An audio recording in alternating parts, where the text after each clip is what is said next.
सुप्रभात बच्चों। मैं राकेश कुमार सिंह, आपका हिंदी का शिक्षक। आज आपके समक्ष आपके पाठ्य पुस्तक ज्ञान सागर में निहित पहले पाठ का भावार्थ स्पष्ट करने जा रहा हूँ। पहला पाठ एक कविता है जिसका शीर्षक है हम पंछी उन्मुक्त गगन के। इसके कवि हैं शिव मंगल सिंह सुमन। बच्चों, ये एक बहुत अच्छी कविता है, बेहद शिक्षाप्रद। इस कविता के माध्यम से कवि शिव मंगल सिंह सुमन जी ने हमें एक बेहद ही महत्वपूर्ण संदेश दिया है। तो आइए कवि की कविता के माध्यम से उस महत्वपूर्ण संदेश को समझने का प्रयास करें। बच्चों, इस धरती को भगवान ने बेहद ही खूबसूरत बनाया है और सभी प्राणियों को इस धरती की आबो हवा का आनंद उठाने हेतु स्वतंत्र जीवन दिया है।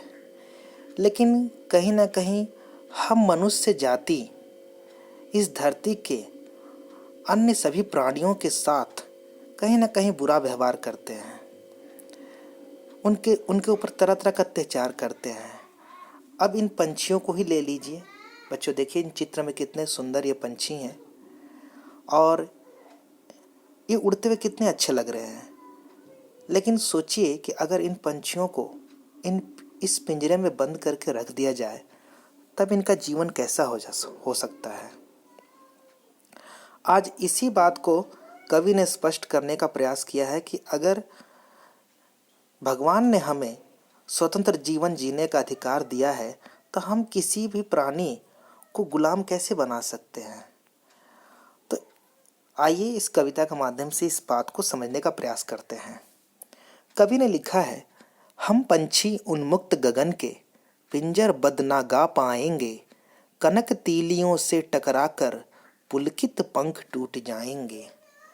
देखिए बच्चों, यहाँ पर एक पंछी को मानो कवि ने आवाज़ देते हुए कहा है कि हे दुनिया के सारे मनुष्य जाति, हम पंछी जो हैं वो स्वतंत्र आसमान में उड़ने के लिए पैदा हुए हैं। हमें पिंजरे में बंद मत करिए। हम पिंजरे में बंद होकर के गाना नहीं गा पाएंगे। हमें तो उन्मुक्त आसमान चाहिए। बच्चों, उन्मुक्त का मतलब होता है स्वतंत्र, खुला आसमान, खुला गगन। पिंजरबद्ध का मतलब होता है पिंजरे में बंद। तो देख सकते हैं कि पंछी कह रहा है कि हमें पिंजरे में बंद मत करो। हमें तो भगवान ने स्वतंत्र जीवन दिया है, हमें स्वतंत्र ही रहने दो, वरना कनक तीलियों से टकराकर पुलकित पंख टूट जाएंगे। हम इस पिंजरे की सोने की तीलियों से टकरा टकरा कर, कहने का अर्थ है बाहर निकलने के प्रयास में ये पिंजरे की जो दीवारें हैं, जो तीलियां हैं, वो भी सोने की। कनक का मतलब होता है सोना। कि अगर आप हमें सोने के पिंजरे में भी बंद करके रखते हैं तो हम उस पिंजरे में नहीं रह सकते। भले वो आपके लिए बेशकीमती पिंजरा क्यों ना हो, लेकिन वो हमारे लिए गुलामी की जंजीर है। ऐसी गुलामी की जंजीर से हम बार बार निकलने की कोशिश करेंगे, भले हमारे पुलकित पंख टूट ही क्यों ना जाए। पुलकित का मतलब बच्चों यहाँ पर देख सकते हैं, पुलकित का मतलब होता है प्रेम, हर्ष आदि से गदगद, रोमांचित। यानी हमारे पंख बहुत ही ज़्यादा रोमांचित हैं बाहर उड़ने के लिए। हम बाहर खुले आसमान में अपने पंखों की सहायता से उड़ने के लिए बहुत ही ज़्यादा पुलकित हैं। तो हमें पिंजरे में बंद करके मत रखो। हम बहता जल पीने वाले मर जाएंगे भूखे प्यासे।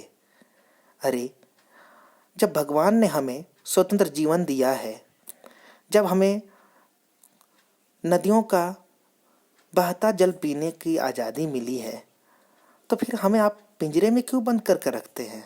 हम मर जाएंगे भूखे प्यासे। हमें भूखा प्यासा मरना पसंद है, कहीं भली है कटुक निबोरी। हमें तो भोजन के रूप में वो कड़वा नीम का फल भी खाना पसंद है।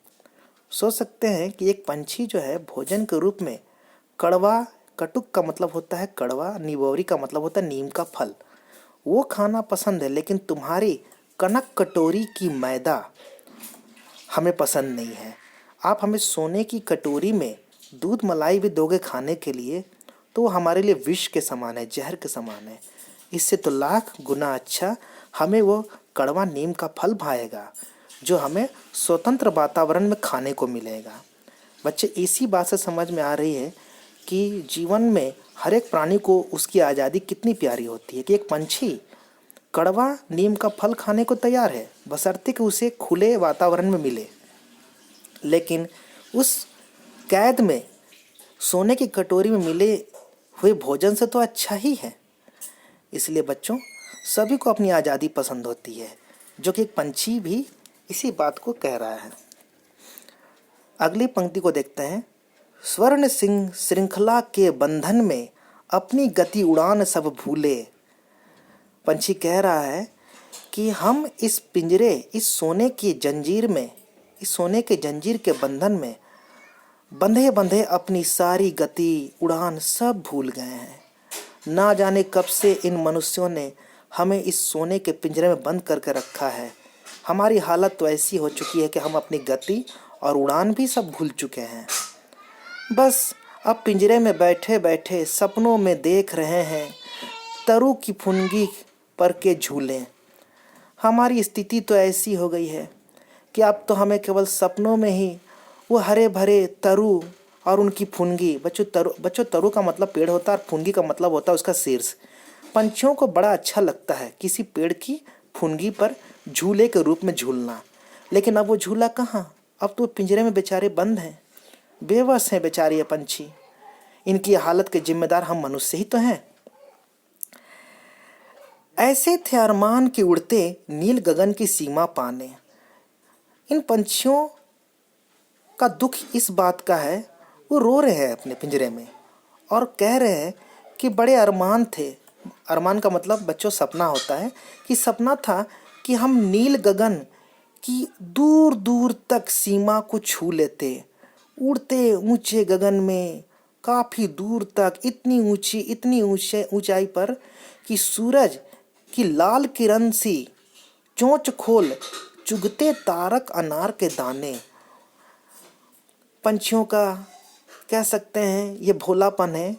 वो सोचते थे कि एक दिन ऐसा आएगा कि हम आसमान की अनंत ऊंचाइयों में उड़ते चले जाएंगे और उस लाल किरण, सूर्य की लाल किरण को अपनी चोंच में समाहित कर लेंगे और आसमान में दिखने वाले अनार जैसे तारों को भी दाने के रूप में चुग लेंगे, जो कि ऐसा संभव नहीं है बच्चों, लेकिन पंछियों का ये अरमान है, ये उनकी ख्वाहिश है। इस ख्वाहिश को, इस इच्छा शक्ति को कहीं ना कहीं मनुष्यों ने उससे ज़बरदस्ती पिंजरे में बंद करके उसकी इच्छा शक्ति को ख़त्म कर दिया है, जो कि बड़ी दुख की बात है। अगली पंक्ति। होती सीमाहीन क्षितिज से इन पंखों की होड़ा होड़ी। पंछियों की ख्वाहिश तो देखिए। ये बेचारे पिंजरे में बंद पड़े पंछी सपने देख रहे हैं, कह रहे हैं कि काश हम बाहर होते तो दूर क्षितिज, क्षितिज का अर्थ होता है धरती का वह स्थान जहाँ पृथ्वी और आकाश एक जैसे लगते हैं कि मिले हुए हैं। आप भी किसी वीरान खाली स्थान में जाइएगा जहाँ दूर दूर तक तो कोई पेड़ पौधा नहीं होता है, तो आप देख सकते हैं कि लगता है कि धरती और आसमान आपस में मिले हुए से प्रतीत होते हैं। तो बच्चों, ऐसे स्थान को क्षितिज बोला जाता है। तो ये कह रहे हैं कि हम दूर क्षितिज तक अपने पंखों की सहायता से दौड़ लगाते हैं। होड़ा होड़ी का मतलब बच्चों यहाँ पर कंपटीशन होता है, लेकिन आप बेचारी कंपटीशन करेंगे कहाँ, ये तो पिंजरे में बंद है, और वो भी किसकी वजह से, हम मनुष्यों की वजह से। या तो क्षितिज मिलन बन जाता या तंती सांसों की डोरी। कह रहे हैं कि क्षितिज तक दौड़ लगाने में भले हमारी जान क्यों ना चली जाती, हमारी सांसों की डोरी क्यों ना टूट जाती। सांसों की डोर टूटने का मतलब मर जाना, लेकिन वो मंजूर है पंछियों को। इस पिंजरे में बंद रहने से तो लाख गुना अच्छा है कि हम उस क्षितिज तक दौड़ लगाते लगाते मर जाते, वो हमारा जीवन सार्थक हो जाता, सफल हो जाता। लेकिन पिंजरे में बंद पड़े पड़े ये भी कोई जीवन है। नीड़ ना दो चाहे टहनी का। बच्चों, नीड़ का मतलब घोंसला होता है। पंछी इस चीज के लिए भी तैयार हैं कि भले आप हमें रहने के लिए किसी टहनी पर घोंसला मत दो, ठीक है, आश्रय छीन भिन कर डालो, हमारा हमारा घर भी तुम तोड़ दो, लेकिन पंख दिए हैं तो आकुल उड़ान में विघ्न न डालो। पंछी कह रहे कि भले हमें किसी हरी भरी टहनी पर घोंसला मत दो, हमारा घोंसला तुम तोड़ दो, लेकिन भगवान ने जो पंख दिए हैं तो उन पंखों के होते हमें पिंजरे में बंद तो मत करो, हमारी आकुल उड़ान में विघ्न तो ना डालो। मानो ये पंछी मनुष्य जाति से प्रार्थना कर रहे हैं कि हे इंसान, हे मनुष्य जाति, हम पर ऐसा जुल्म मत करो। हमें भगवान ने पंख दिए हैं खुले आसमान में उड़ने के लिए। ऐसे पंखों का क्या फायदा जिन्हें तुम पिंजरे में बंद करके रखो। इसलिए बच्चों, एक पंछी के माध्यम से कवि ने स्पष्ट किया है कि जीवन में सबको अपनी आज़ादी प्यारी होती है। मत भूलिए, हम लगभग 300 साल तक गुलाम रहे। अंग्रेजों ने हम पर शासन किया, हमें अपने ही देश में गुलामों की तरह रखा जाता था, हम पर अत्याचार किए जाते थे। हम भी तड़प रहे थे कब हमारा देश आज़ाद हो, ताकि हम भी खुली हवा में सांस ले सके। तो बच्चों, जिस तरह से इंसान इस बात को समझता है कि आज़ादी प्यारी होती है सबको, उसी तरह से हमें भी अन्य प्राणियों के बारे में सोचना चाहिए। हमें किसी भी प्राणी के साथ जुल्म नहीं करना चाहिए, उसकी आज़ादी को छीननी नहीं चाहिए। स्वतंत्र जीवन सबका मूल अधिकार है। तो आशा करता हूँ बच्चों, आपको हम पंछी उन्मुक्त गगन के शीर्षक कविता भली भांति समझ में आ गई होगी। किसी प्रकार की कोई समस्या हो तो आप मेरे पर्सनल नंबर पर कॉल करके पूछ सकते हैं, और अगले दिन मैं इसी पाठ के प्रश्नोत्तर पर चर्चा करूंगा। तब तक के लिए अलविदा।